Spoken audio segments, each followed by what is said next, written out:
This government meeting is brought to you by Eastworks and our local cable subscribers.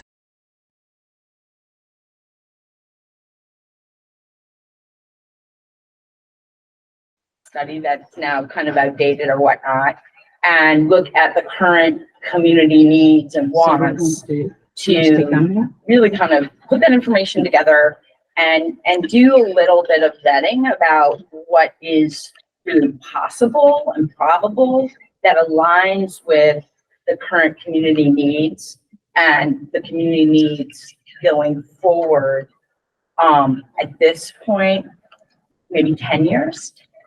You know, I think after 10 years, you really get on thin ice as far as what happens with real estate, what happens with costs and whatnot. But we know what our population over 55 looks like for 10 years.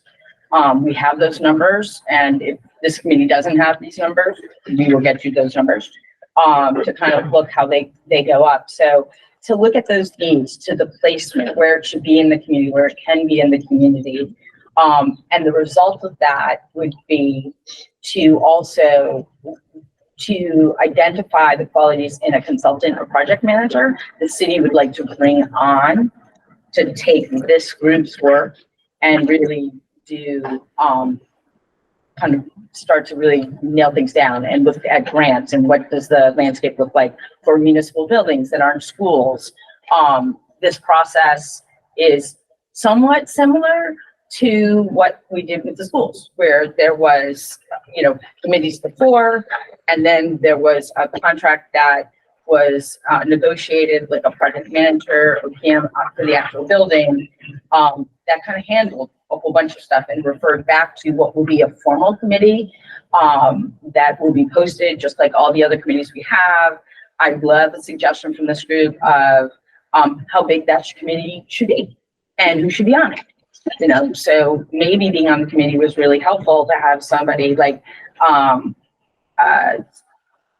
on, but maybe for the building committee or something, or whatever we're going to do next, maybe it doesn't make sense. Maybe it does make sense. Maybe there's somebody here we're missing. And like, so what that in the school world, they give you kind of a structure. They want a representative from all these different places. And with senior centers, it's really by the community of what they feel they need. And I, as mayor, sure, could just put that formal committee through. I don't know, because of this process has been kind of stop and starting all over. I think it's best it comes from this committee, an ad hoc committee of, okay, this is the work and this is the expertise we need.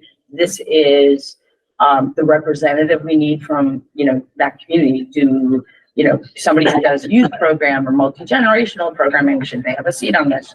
Should they not? Should, you know, and that.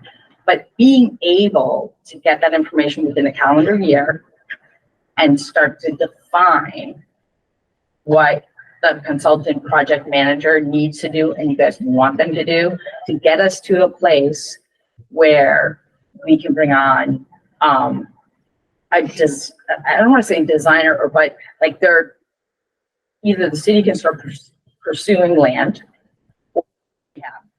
or a consultant to say like, look, you can build it from scratch on an open lot, or you take down a building and there's money for this or that, or to basically answer the operational questions and functions of getting us a new senior center.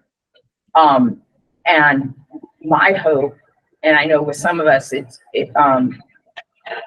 there's agreement with this. I feel pretty strongly that the senior center should be a building that is built for seniors and not rehabilitated or like, you know, restructured or whatnot.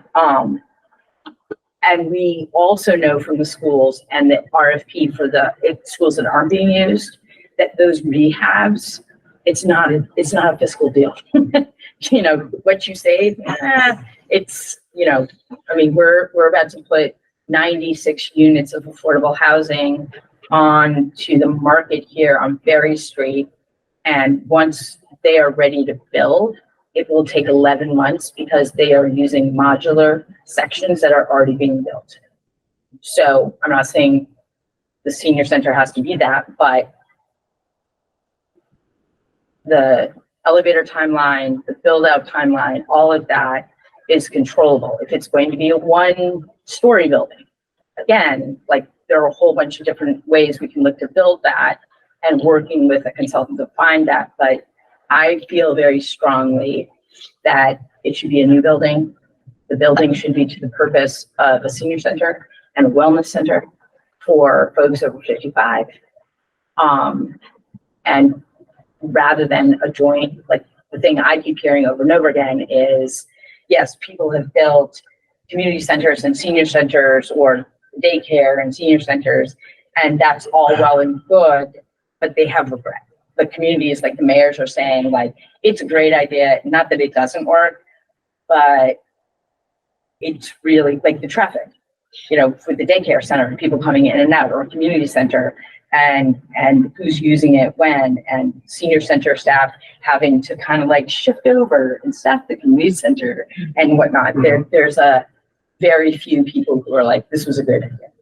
And if they could do it. And then there are other communities that have used money cross purpose in good faith, and the state has come back and said, no, you can't do that. And we don't want that to happen. So, I mean, that's my thumb on the scale with that. And I also think there's an appetite in the city for that vision of having, I mean, my big thing is, and I'm for the school, we spent $109 million on an amazing school for less than 1% of our community, just like residents.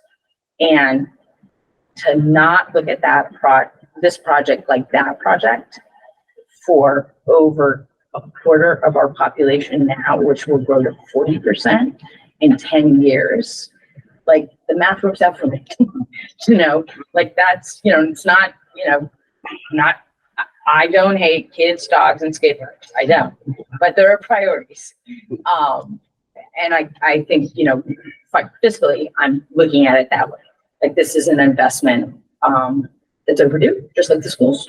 But, you know, you look at sheer percents of population and needs and not being proactive, it gets more and more expensive. And there are so many more preventative programs and socialization and just what a facility can do. I mean, wellness and whatnot. So, you know, that's my, you know, gathering as much information as we know from the community, whether that, you know, certainly data driven, but also anecdotal, I think is really important. So we know what we can follow up on. It's like, oh, is that really true? Is it not true? What's the perception? What do we have to bust the myth on? But also, well, shoot, like somebody has a repetitive story about what was going on in the senior center that had to stop because of the fiscal plan. Well, that could be a great like red flag for us to say, okay, we need to really look at that. Or because the bathrooms are the way that the senior center bathrooms are now on the first floor, how do they operate? Like, you know, what's the Band-Aid situation there? So, you know, that would be a great, it's hard to listen to somebody saying that's an issue. And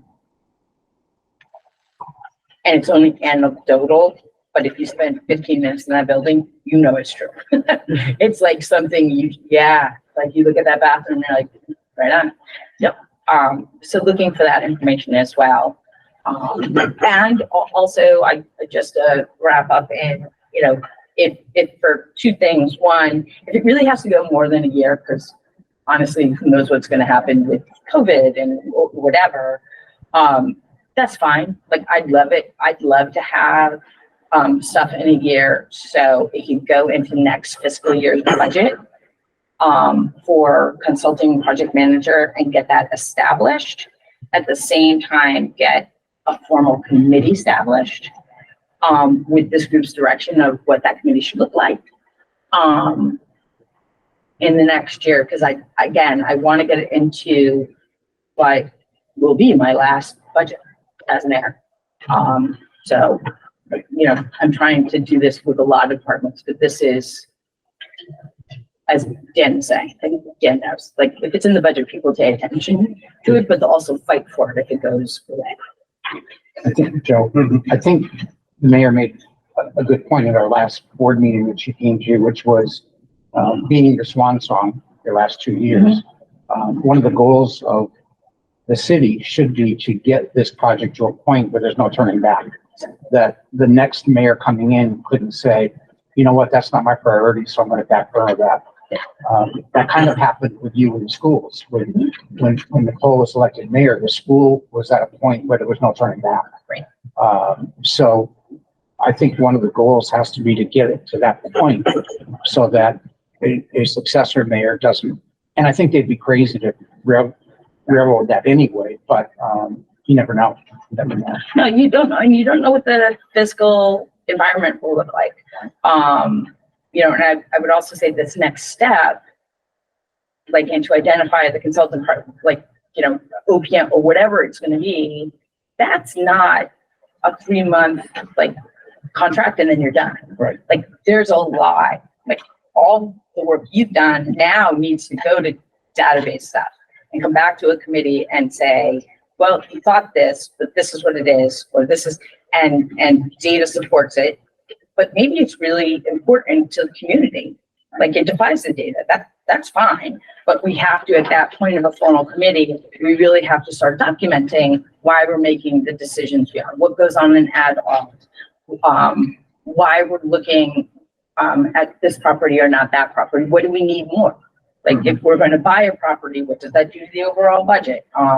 You know, that sort of thing, and to document it, because as at the end of the work with, you know, hopefully that would be about, I think it'll be about a year, especially when you're adding community engagement, you're coming with a pretty, like, maybe even 5 or 10% like design plans of what the building should look like and can look like, and what it could look on different pieces of land, just for a visual for people to wrap their head around. Not a decision, but just like with everything that has been discussed and wanted and location wise, this is what it could look like. And then you go into a more formal of like design. Just real quick question, so at the very beginning of this committee's work, we should sort of take a fiscally unconstrained view of the world and what we're trying to do here, rather than try to limit ourselves to say, well, this is too expensive, or we can't do that because it hasn't been tried. So, so basically, it's like the first part is like serious brainstorming outside the box.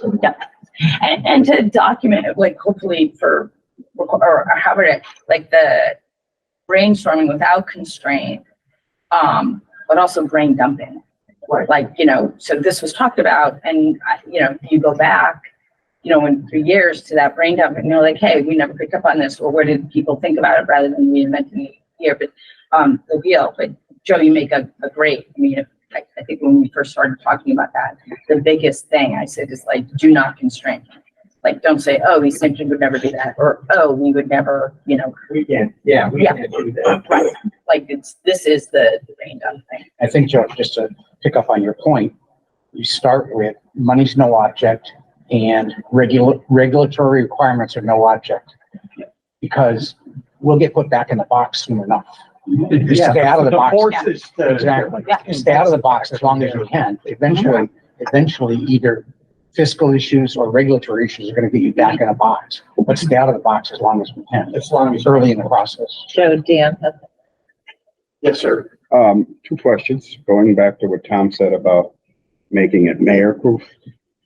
If we have a building committee, that committee, as far as I understand the law, and I want your help on this, they're the ones that decide when it goes to the city council for a vote for an override. Yep. The mayor doesn't have the ability to stop that. So once that committee's formed, I believe we're safe. And Tom or Nicole tell me that once that committee's formed, it's the committee's decision whether or not it goes forward to the city council to schedule an override vote. So a mayor can't say, well, I veto that. So is that true? Isn't that true? It is true. It is true. I don't want to, It's kind of like a quasi CPA. Like where CPA is saying, look, you need to do this, and yeah, mayor could, somebody who knows the rule could really mess with it, but it's really between the committee, the building committee, and the city council. It may be a ballot. So we ought to The look only into reason I it. don't know the answer to that, Dan, is within the committee, and the mayor is usually a member of the committee. Within the committee, the mayor is one vote. But outside of that committee, the mayor is still the chief CEO of the city. So could they, as in the capacity of CEO of the city, could the mayor stop that project? I don't know the answer to that. Within the committee, sure, they're only one vote. So you could have 9 members and it's 8 to 1 to move forward. But the mayor, I don't know what the mayor's authority is over. I have Or apologies. the mayor put on a different hat What's the and water? say, under this new authority, I can do this. Right. Yeah. I don't know that a committee can lock the mayor. I think sometime before this committee's formed, we need an answer to that, maybe a Oh, yeah. legal answer. Well, I mean, So that's that- part of this work, Well, right? Yeah. but the point I'm trying to make is, I think it's a very good point Mhm. that a mayor could stop this. Oh, we can't afford that. I don't want to put this out. We don't want to bond more money or whatever the reason is. I think we need to find out if once the committee's formed, what is their authority?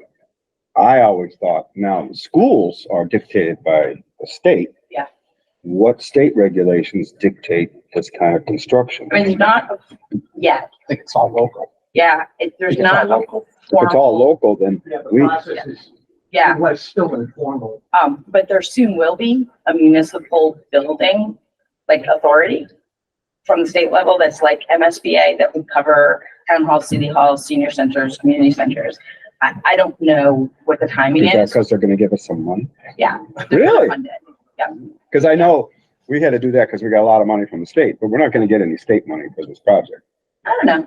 I mean, I guess Depends how soon they create that right. organization. Well, anyway, that to me is a priority. Yeah, and I know, I think there's some legal work to figure out that, regardless of what the answer is, there are certainly ways a mayor could extend or prolong the process. And around that, the legal and financial thing, so we have bonding, we'll have to bond for the rest of the school. I think we're definitely under what we thought we had to bond, but we purposely set the main bond up. We paid down a lot more upfront. And in fiscal year 2029, we have a break in our bond schedule that will bring us down below our debt limit policy. So it creates space that the city is compelled to bond. Like we want to keep a certain amount of debt, and 2029 and 2032, we step down. I think the first step down is about $2.5 million. And I think the second step down is like $7 million. So when you're thinking about long-term timelines and legal advice, that's right around the corner. I mean, because we're talking about funding a consultant for this in 26, right? So then if it's done in 27, I mean, it goes fast. And in 27, the city should be then really talking about what do we need next? Is it pre-site development? Buildings and development into $2 million. Like that opportunity in our bonding schedule is real, and we know it happens in 20.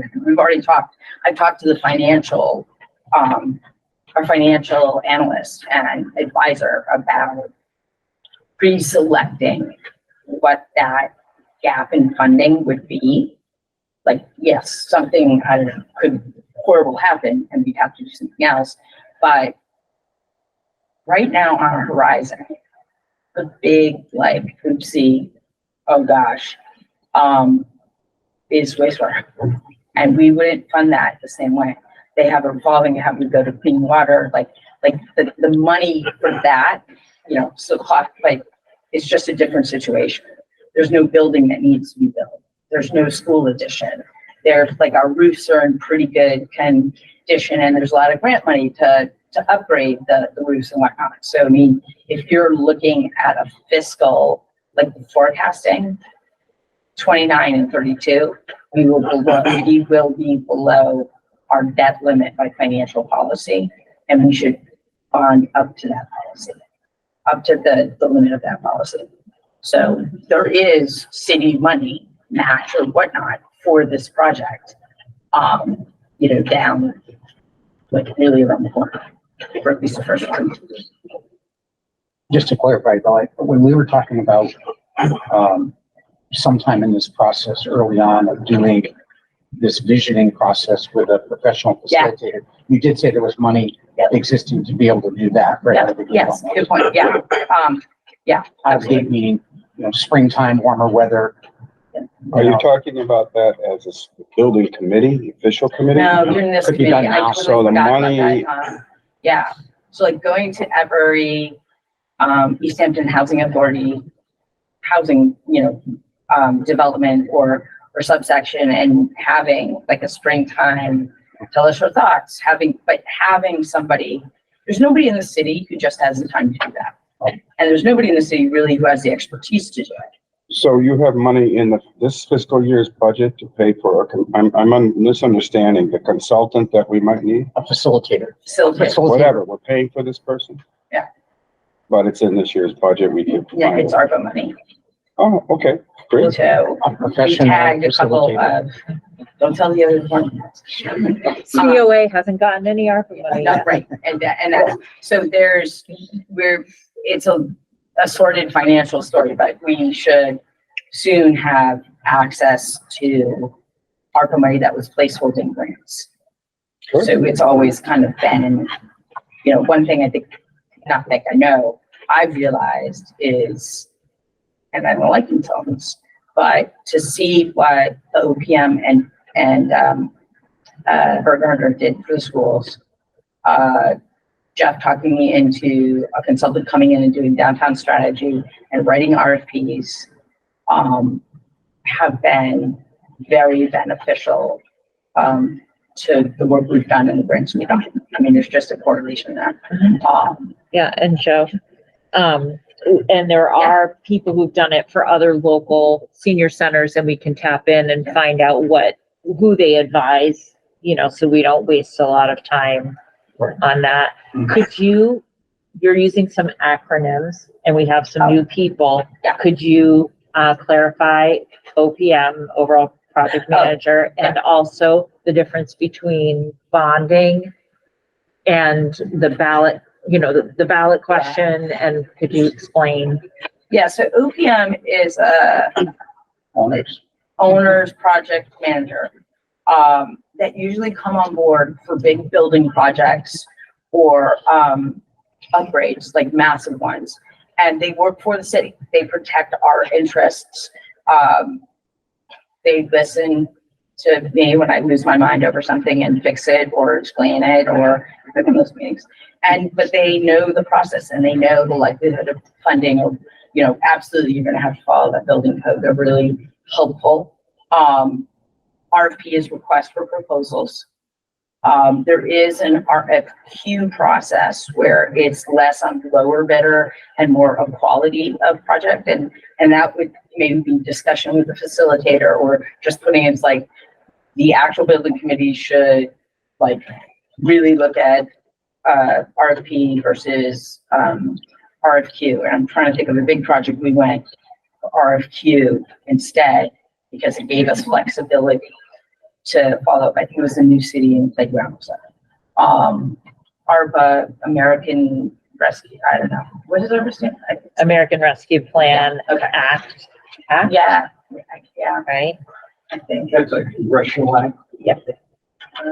And if we were, holding on to, the owner's project manager, once the official building committee is appointed by city council on the recommendation of the mayor, and we're hiring an owner's project manager to start the feasibility, site selection and design process, how is that piece funded? We know that can range anywhere from, depending on the town, $25,000 to $250,000 for that piece. How does that get funded? And then when you say 29 and 32 with the city's bond rating, where does that money go? And then lastly, when it goes to a ballot question, what are we talking about? And what's the, so the to give people a sense of the time frame. I would like, so this is a year, getting a facilitator on board, forming the committee, let's just say a year from today.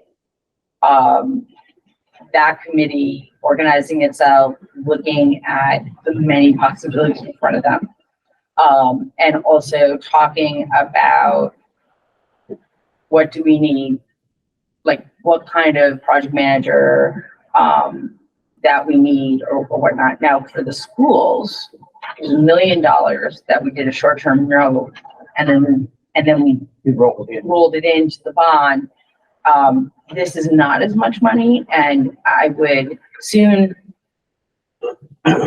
into this, for Hadel and I are going back and forth on when we actually set up the capital project in the capital plan of the city. And that would, my encouragement would be to take $250,000 and put it on that capital plan line item out of free cash.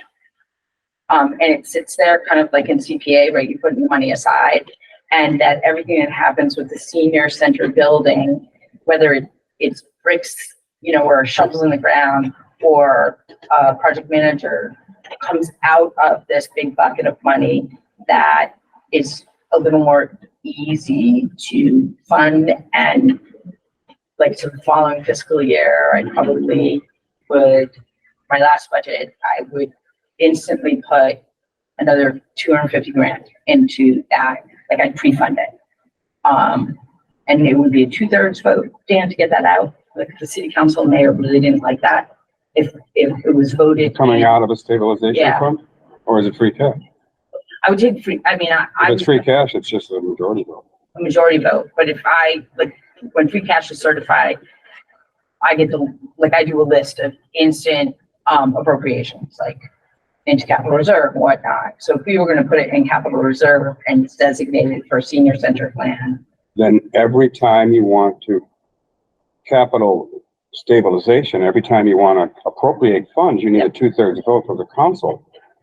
Why can't it be a separate budget line and just be spent with the mayor okaying it as a purchase order? In other words, I don't think you want to go to the city council every time you need a I know. $10,000 vote. I mean, a $10,000 right? bill invoice to pay. So I would put it into a budget line. I don't know where. Yeah. we've had it. In other words, who does buildings and facilities? Greg, just put it under that. Yeah. And then when the committee needs something, you still have to approve it because it's a Right. purchase It's a order. PO, right? But you don't go to the council. You don't want to go to the council every time you move. I don't. But back to the point about, It just takes a while. It takes a month. But I The mean, so finance that's a committee is on fiscal- board. right. So like when you're talking about considering everything, the fiscal structure of how this moves, like recommendations, Mhm. like that's important. Like this committee feels that going to council for $5,000 for their back, the timeline really is not feasible and isn't helpful to the end. So like this should have, I mean, that's important too, because again, whoever is my successor, who knows what they're going to know about municipal finance? I mean, every day is a learning day for me, but like, and so how can you know, the money needs to flow, especially in the beginning of the project when there is not a building or set of design, because people don't understand that. They just look at the money going into this endless hole. And there's a lot of funny little things like who's going to pay for, I don't know, pizza or whatnot for the community. Like that's a part of the capital project. to your point about rolling it in Mhm. and pre-funding, say, like, you can just keep throwing out this 250 number. Yeah. I'm assuming you would try to recoup that as part of the bond. Oh, When yeah. we bond for the whole. Later on. Well, I Right. don't know, you know, You don't have to. You don't have to, but you could recoup it if you wanted to replenish the, absolutely. whatever fund it came. No, no, no. The original vote to put it into is in the budget. The Yeah. budget overall gets examined. Yeah. Then it's a minuscule 0.003% of the $46 million We do budget. recoup, I don't think the city council will question it if Right. it's never refund it someday. I mean, we should spend money Exactly. on the senior center. Right. I mean, if we had billions of dollars in our capital stabilization account, we wouldn't go to this I mean, there are. bond it, we would just do it. There are capital projects that we'll undertake this year, like in Park and Rec. We probably won't bond, we'll probably pay cash as you go, because we haven't spent cash. We've really upped our revenue, and there's something to say, like, we got asked by our bond council this year, it's like, what are you gonna do with all the money in your reserve accounts? Like, at some point, you've got to show, like, a lot of free cash is fun, but it's also money that wasn't spent in the budget. And the time for that, you still have to keep your reserves up, but it's now time to spend money, like cash, like in our reserves. So 250, I mean, depending on where you are, it's, you know, we're as a city, maybe we just pay for cash, maybe don't. Banking, Nicole, it's called capital, there's never too much. Because there's always a rainy day coming. Absolutely. I'm not looking to bankrupt those funds, but we are getting a little pushback about we're hoarding too much money. We're over, I don't know. I think we want over a certain percent in reserve, and I think we're double that now. So and we're gonna fund very generously again. Just who's raising that as an issue? Our bond counsel and our financial advisor. So because it's public money and you pay taxes for certain services, you start saving. Like, a lot of cities will do what we're doing, but it will be attached to an upcoming school project, you know, and when we started the school project, we weren't thinking that way financially. So it wasn't attached, which is fine. Like, that's something. So they were like, what is the capital plan where you're going to spend down this money to your financial policy? Otherwise, why are you hoarding? Yeah, exactly. We have general stabilization for rainy day. Yeah. That really goes to the budget. This is capital stabilization. Right. Which is significant, like a few $1 million. That's different. And you're Yeah. using it for capital projects only. Exactly. The other stabilization account, to me, tells the bond people, doesn't it? That, hey, we It does. can pay our bond if we suddenly have a huge drop off in state aid or something. I mean, the general stabilization and rainy day fund, we've heavily appropriated to, because we were just way down. And probably this year, those appropriations, more money will go into capital for capital project. And money will go into general stabilization, but not, I mean, we know we have a pool, a senior center, new garage or whatever for the park that we're under OSHA that should be built. I mean, there are 3 big capital projects we know will happen. And it's been difficult to not have planned better for the pool. But we'll get through it, and we are getting through it. But for senior center, we don't want to make that mistake again. And for the Park and Rec, like, that's where our financial advisor was like, why would you take out, like, it's not going to be that much money. You have the money to pay as you go. And new growth this year was 11%. Last year it was 9%, and we're forecasting another 9% new growth next year. And then we're worried because there's very little black and values. But so, I mean, we know, like, maybe we pay for the park building in cash to have more room in 29 and 32 is what, you know, we'll meet with the financial advisor. And the financial advisor to meet with this committee. But he loves talking money. I mean, you guys do. Give them the Park and Rec whatever they want in exchange for a chunk of land. Do you know, hey, I thought about that. And you have to replace parkland.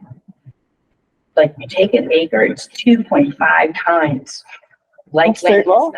Yeah, you have to replace it 2.5. So Tom, put that in Pleasant Green, Pleasant in the Green. garbage can. We'll give them your house now. Yeah, that's not big enough. Yeah, Uh, but if the building is surrounded by parkland, that wasn't, or you can do, or you make everything around City Hall a park, like a native park or a pollinator park. It's land that you're giving back, and But we could buy land privately owned. oh, sure.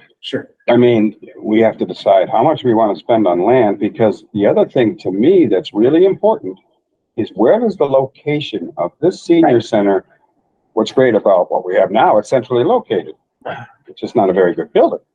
Put a building that's centrally located someplace.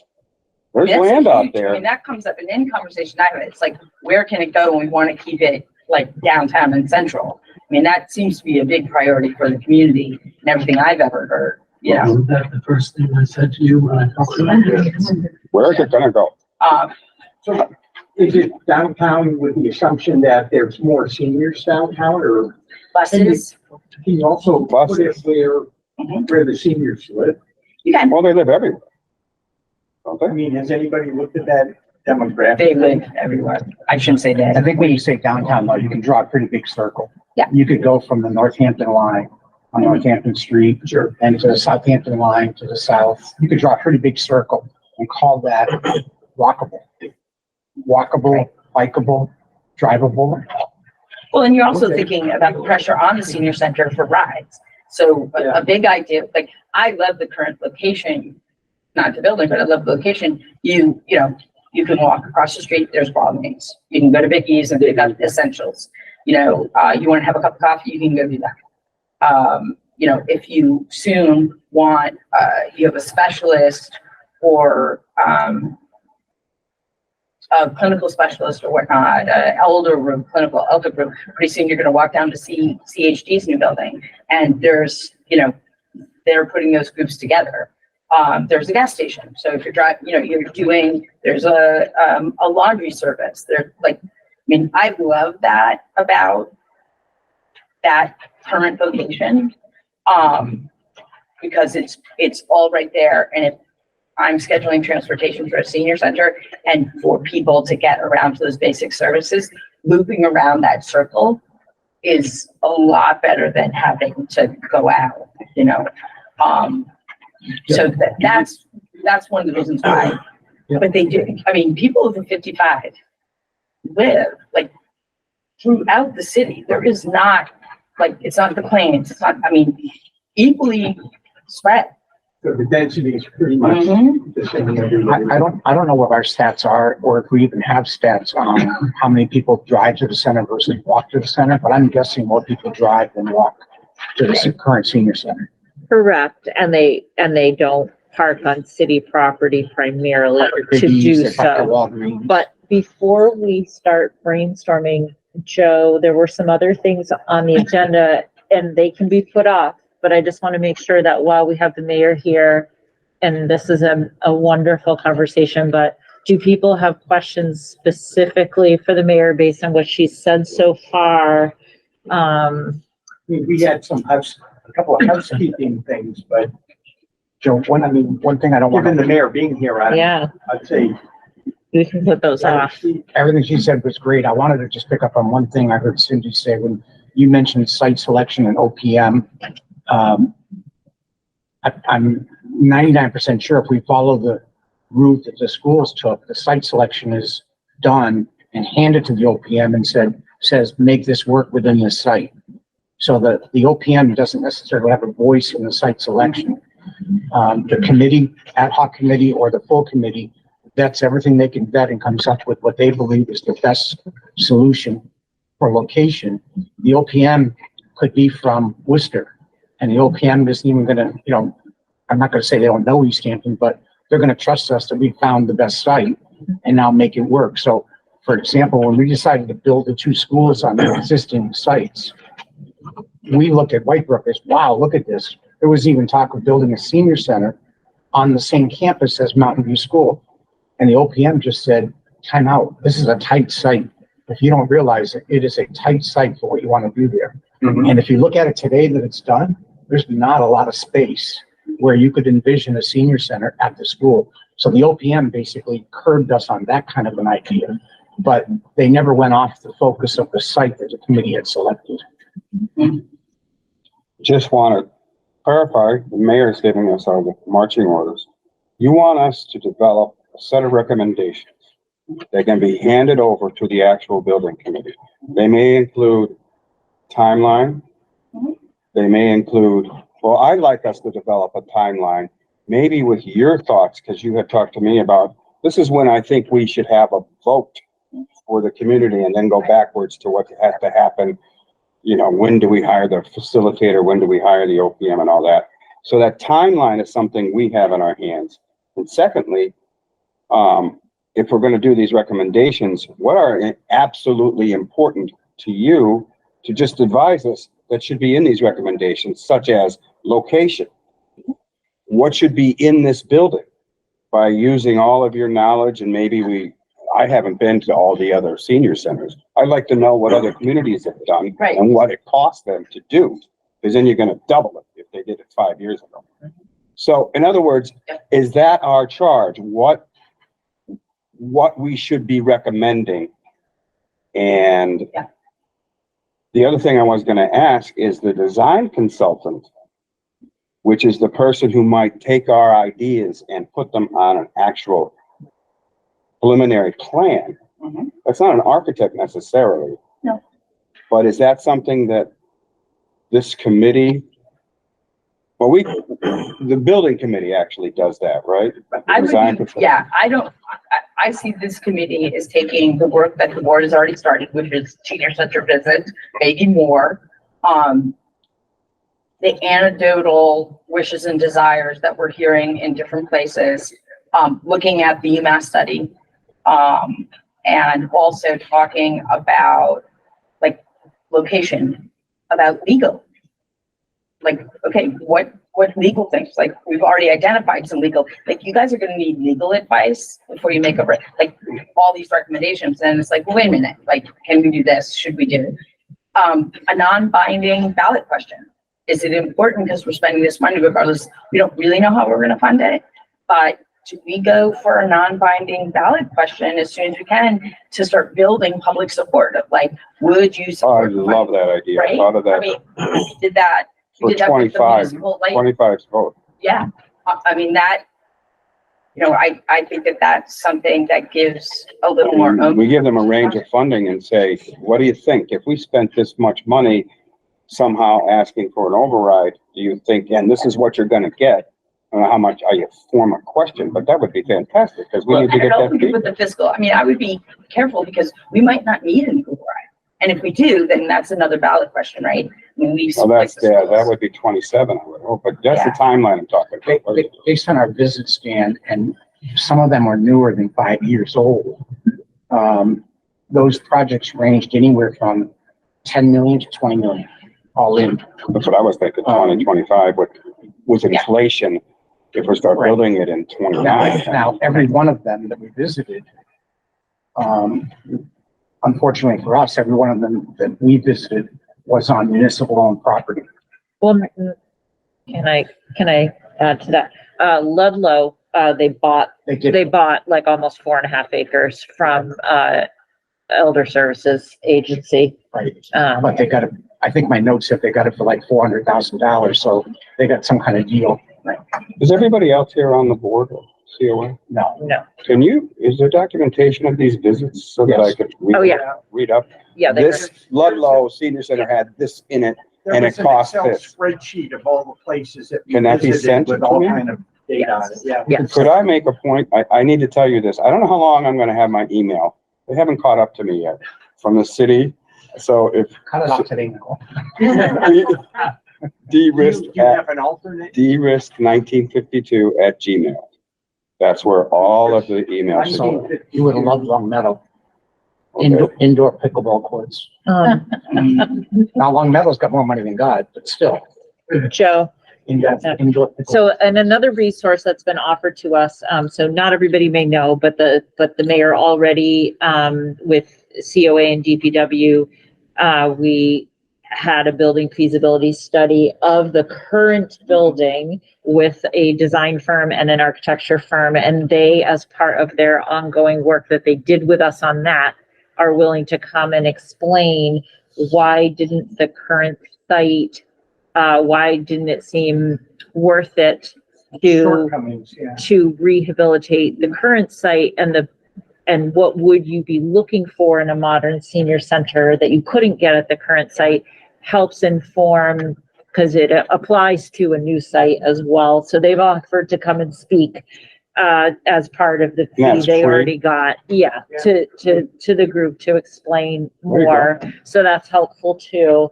And then other COA, board / friends / staff, have also offered to share their knowledge and expertise. And they did do that with the board. We had meetings, some in person, some virtual, with friends, members, so fundraisers, staff, and so on.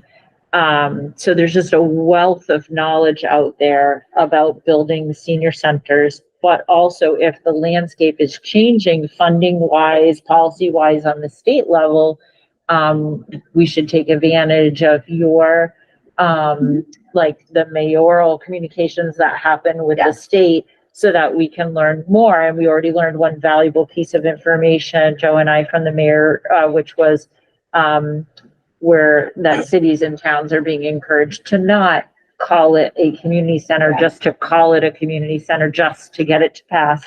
And that's really important, because cities and towns have twisted themselves into knots over that. And we wouldn't want to come up with a great project, twist ourselves into knots, and then have it be displeasing to whoever, local or state. I mean, Like the she building said. code might not be that different in a joint use, but what we're talking about, what any community, you know, in this case, it's seniors, what they would actually want to see, you know, and it's not just about, okay, the doors have to be this, you know, that's the same as a community center, but you know, how it's set up. I would think it'd be very important in a senior center to have soundproof offices. So when you're going through medical visits or medical interview, just tax information, that not everybody can hear it, you know. And so maybe in those rooms, they would fit a maximum of 4 people, and we need 3 of them because, you know, the community center doesn't necessarily need that. And the idea is the campus of the senior center is reflective of who actually goes there, seniors. Like, we did not build Mountain View and the idea of being a pre-K to 12 if it had to be. It was pre-K to 8 because that's who was going there. And I would be very upset if we did a community center / senior center. This should be for seniors. I think you said that. No, that's Seniors, and that's what we're building. I mean, Anybody. that's our first recommendation. And another was senior housing that has the senior center in it. Not that they'd say no to it, but it's kind of siloed. So it seems more like the common space for that housing development and not for everybody who comes from all over the state. Was another, like, I just didn't think about that. Like, how would that happen in Easthampton? But it's like, oh, okay. So, because in my head, if we attach it to housing, we'll get more money. Right. Not for the senior center. Just back to something Dan had said about what do we want to see in a senior center? I believe that's going to be the reason for the visioning process with a paid facilitator. None of us sitting in this room, with the exception of maybe Cindy or Don, could be that well educated to say, here's what you want to see in a senior center. The people that give you that answer are the seniors. Mm-hmm. And when we did that process for the schools, we filled the cafe at the high school on a Saturday afternoon with 100 people. What do you want to see in a new school? Yeah. So you fill it with 100 seniors and say, what do you want to see in a new senior center? And everything sticks to the wall. And that's the facilitator's job to guide. Sort of manage the process. Exactly. So while we have the mayor, Exactly. you're gonna do, if I understand you, you're gonna do, I assume, a free cash appropriation for $250 or whatever, so we could hire this facilitator soon? No, I'm going to pay for the facilitator out of ARPA. Yeah, it won't be, Oh, ARPA. Yeah. But can we do that soon? it won't be huge money. I've got free cash has to be certified, so I can, But the ARPA money is already there. I don't understand. no, but it's a placeholder for a grant that all the money hasn't come.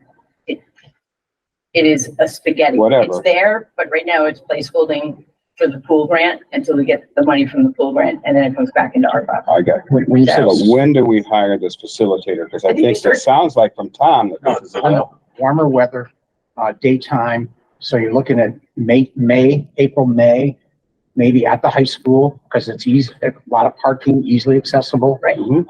So maybe But Okay, I just wanted to take know. weather off the table. Yeah. It gives us 6 or 7 months to use this facilitator.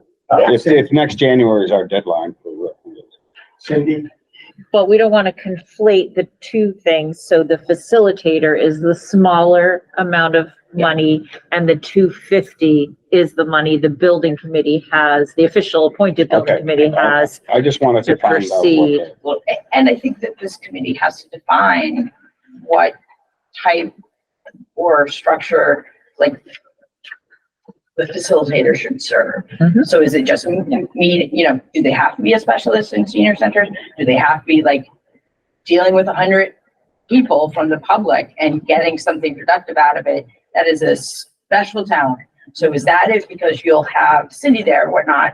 I think it's important. The other is, as far as data that has changed rapidly, both,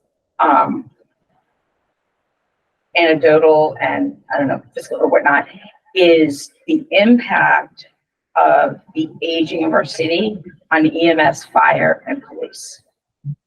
And they have great data as who's calling, their age, the reason, and even why they didn't go to urgent care, because there's one car.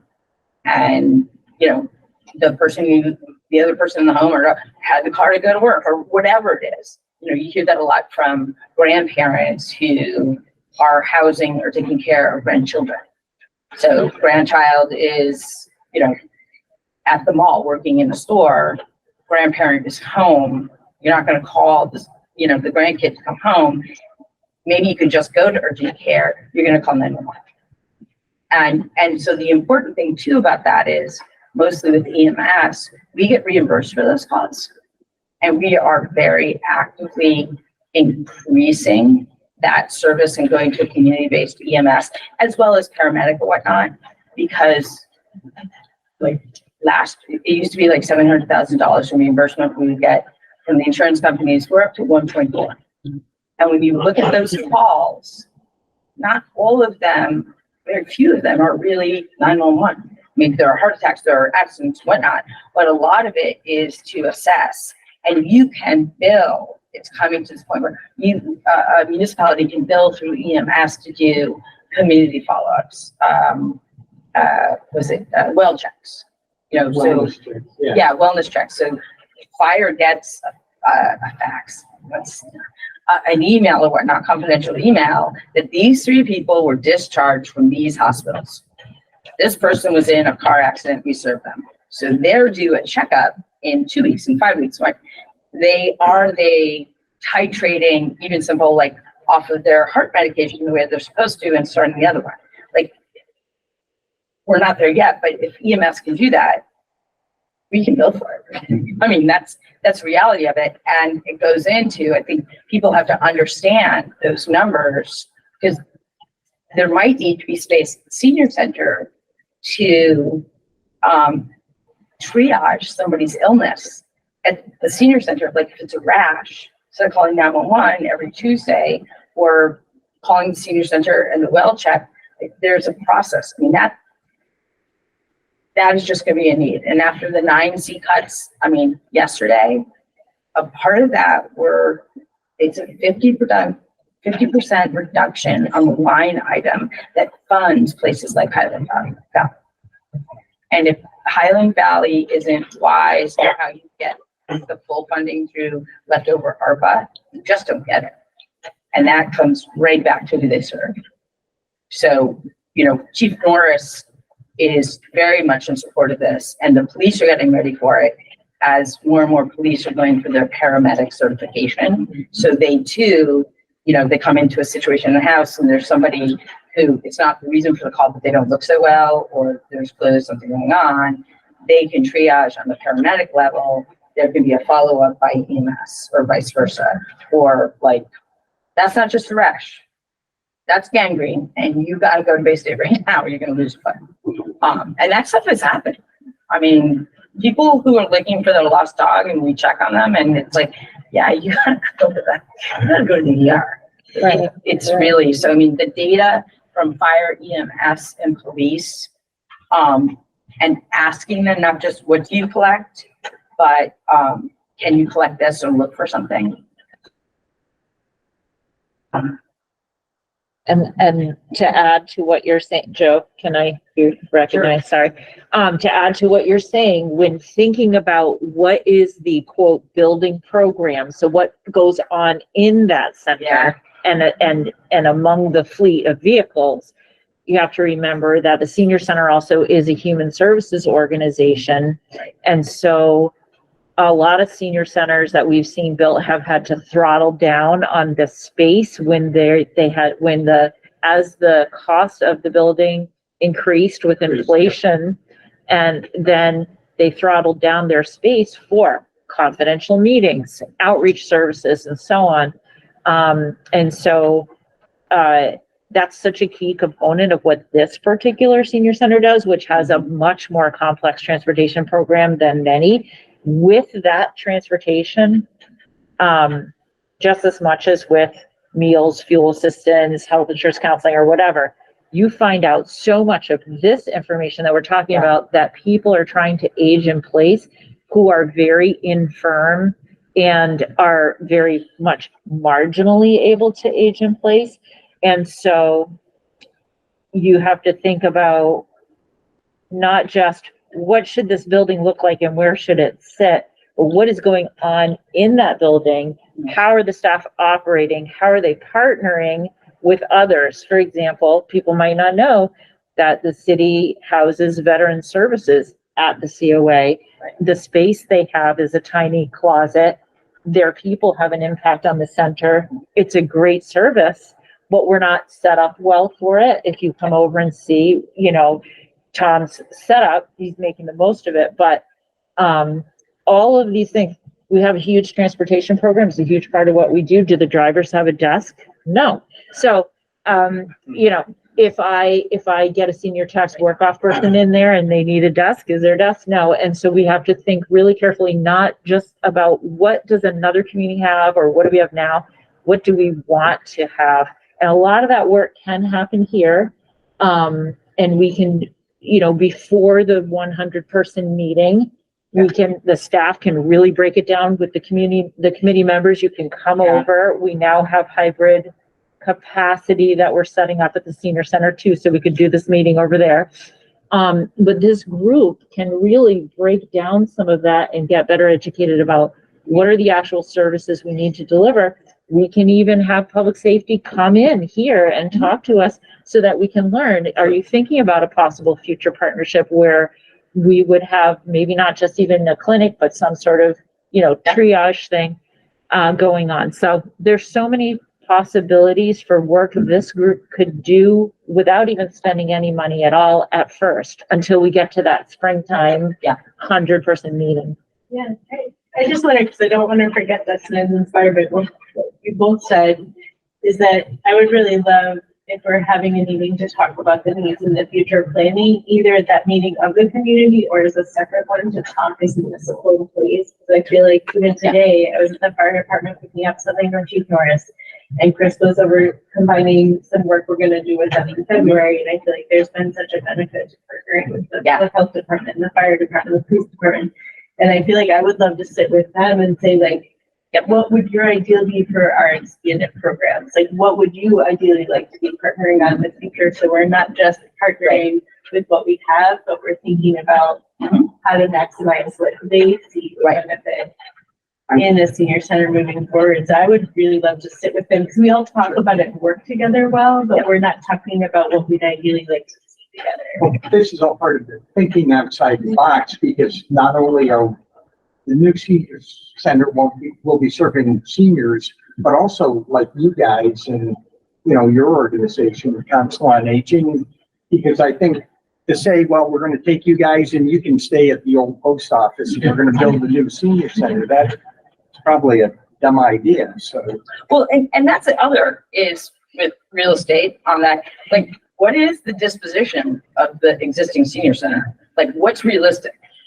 Like the idea, like, if we're going to sell Maple Street School for $1 million, like, that's just not an assumption we can carry forward, and it's the same assumption we can't carry forward to that building. You know, and so in the back, because those will be questions, at the,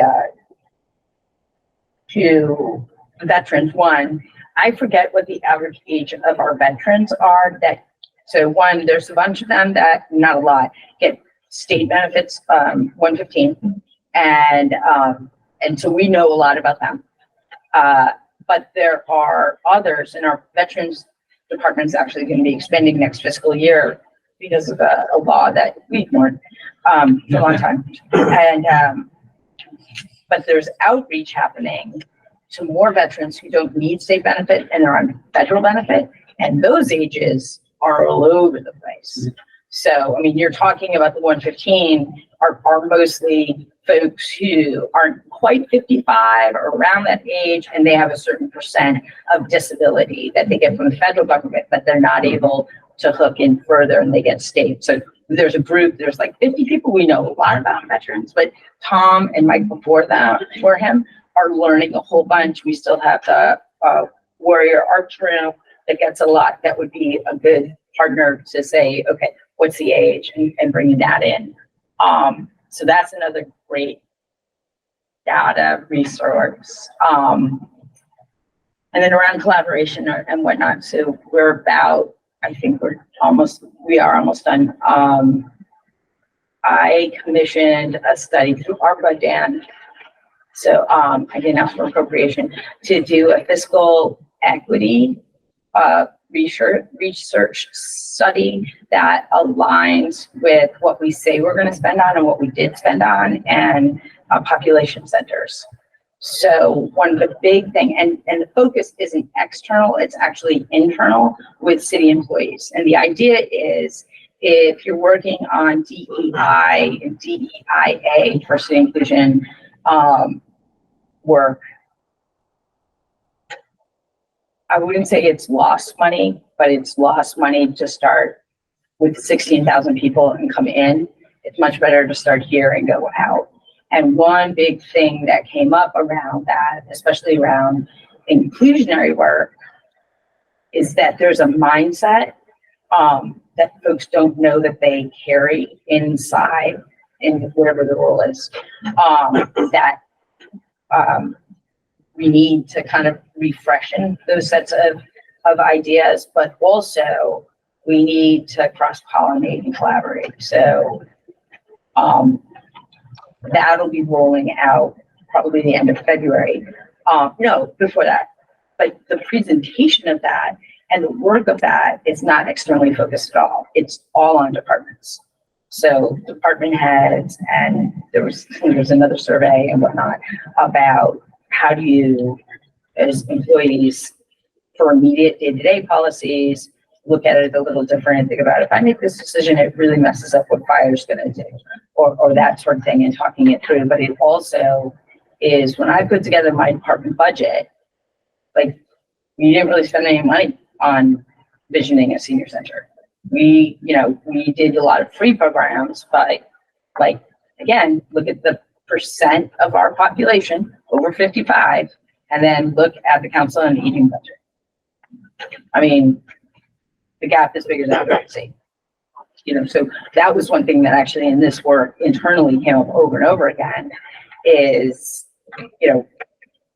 your quarter of your population is over 55, and really a quarter of that most of them are over 60. And this is what you've spent for the last, I only went back to 2017 to my budget, and this is what you've spent. And then compare that to others. And we don't have accurate dating data, because you think about, well, senior center services that we're not doing, that we're not budgeting for, that we're not paying, is really be taken up by departments that are really expensive to take that on. Fire, police, EMS. Like, love them, they should have a part in it. But when you're talking about shifting priorities, like, the departments would be 30%. When one of the priorities for a capital plan is a senior center. That will be like, what do you mean I'm not getting this? And I was like, no, this is, we have 3 priorities for our capital plan for the next 5 years for for a project, the items are different, but, you know, it will not be a dog park, a skate park, or indoor pickleball. I would say that. That, by the way, was within the senior center. You know what, that's your, like, I can't wait for you to Just have real quick, that Joe. conversation. I mean, we're a little bit over, so. Yeah, I was wondering how long we're going. I just want to tell my wife. Supposed- Right. Yeah. We're almost done. Just real quick. Yeah. All those reasons you just stated, I may be being naive, but that's why I think a potential debt exclusion vote will not be a heavy lift like it was for the schools. Okay. And I would never want to badger or bully anyone, but based on the vote percentage that passed for the school, a lot of seniors supported that vote.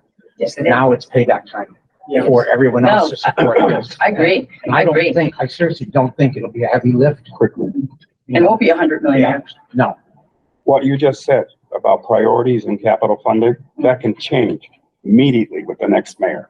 So finding out legally what our building committee can have the authority to do. lock it in. And lock in if we're gonna have a vote or debt exclusion vote. I mean, if you want to use funds for this that are not bonded out of a override, the next mayor can say, no, I want to build a dog park. In other words, to me, the building committee with an override vote is stronger, it has a stronger position than relying on a future mayor to fund this in some way. I think that has to be something we really have to understand. You made a great point about that. Sorry, Don. I didn't mean to keep us going because we have a lot of, But some of that can be vetted in the election process too. You can nail somebody down, hopefully who's running for mayor, and try to commit them to the process. you're assuming that means that they will go Well, by. they'd only have to be a one-term mayor then. That's 4 years. Well, and I'm just curious, back to your point earlier about the idea of a non-binding ballot question. I think that would be really interesting because I'm surprised with the amount of seniors I talk to on a regular basis that are not supportive of new senior center, that are not supportive of spending the money. They already can't afford to live here. They're concerned about their taxes and they're concerned about another big project. And I hear about that every single day. So it would be really interesting to me to see, but while that 25% is really big, and I agree with you in terms of the money serving, I would also be really curious to see in a non-binding vote, the breakdown of who would support it and why, because I just think that would be useful to know. I think that's a challenge that, rather than treat seniors as some homogeneous group that all view the world the same, let's, part of the research would be to go in there and start digging through surveys or other vehicles like that to try to get a sense for, who are people who are opposing, what's their rationale for doing that. And then if we start working on the reasons, the education part will include seniors too. And that's most of what I hear for reasons are generally the inaffordability of life. Yeah, anyway, and so the idea of increasing our taxes for folks is usually, that's the pressure point I hear. Okay. All right, we are over time. Cindy, So just an important piece of, that we need to thank the mayor for coming. Thank you so much. I mean, thank you, because when everybody finds out what you're doing, like, God bless you, thank you. Don't quit. Don't quit. You'll never be able to go to the E's again. Yeah, and then we can't leave today without talking about when the next meeting is and what the meeting schedule of this group is. So we just need to touch on that really quick, Joe, so we're not in an email go around about that. But everything else can wait till next time. you had some ideas about the meeting schedule. Well, I was just suggesting that monthly would be enough. As opposed, because if the chair decides to assign certain projects, I'm not so sure that they get completed in 2 weeks to come back. And I know we just came off of 7 years of a school building committee to build a $109 million school, and we only met monthly.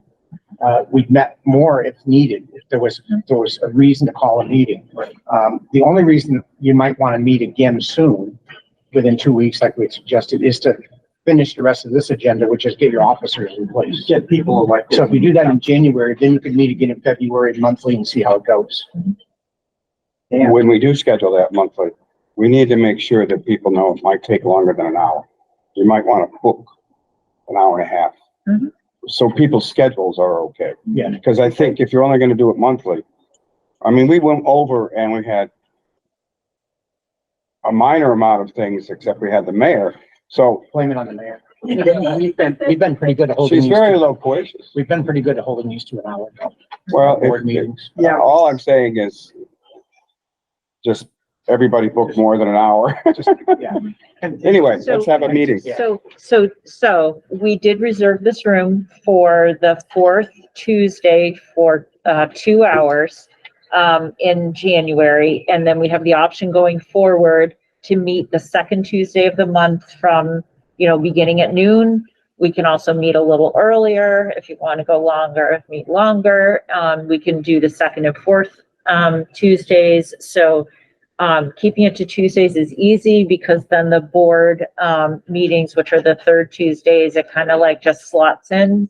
So just like, can we move on whether we should meet a second time in January and then whether we're going to continue meeting on second Tuesdays? Given that what we really got to address is sort of like housekeeping stuff. 6 of one, half a dozen of the other. What's the general feeling? Well, there's not a huge difference from the fourth Tuesday in January to the second Tuesday in February. Yeah. Well, that's 3 weeks. The 23rd is fine with me. That's 2 weeks.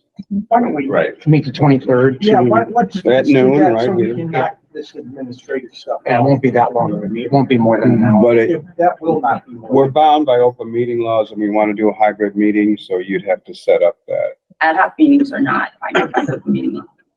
It's nice to do it as if it is, but this is a work session that, Okay, yeah, I didn't know that. This group is actually going to decide as part of its kitchen cabinet stuff, whether it wants to meet hybrid or not. And that's next time. We should So put let's that talk on about the that. agenda. That is on it. Yeah, that is. Okay.